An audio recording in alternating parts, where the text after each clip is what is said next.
گدھوں کی ریس میں گدھوں کے ساتھ دوڑنے کا سب سے بڑا نقصان کیا ہوتا ہے کہ اگر آپ دوڑ جیت بھی جائیں تو آپ اچھے گدھے کہلائیں گے۔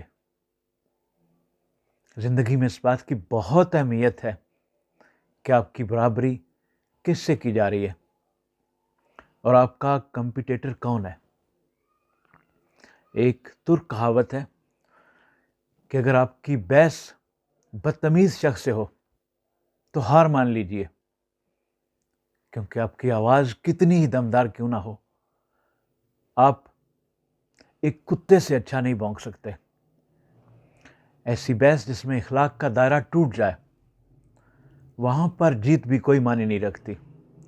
اگر آپ کسی احمق انسان کے ساتھ بحث کر رہے ہیں تو اوپر سے آنے والا شخص یہ تمیز نہیں کر پائے گا کہ ان دونوں میں بڑا احمق کون ہے۔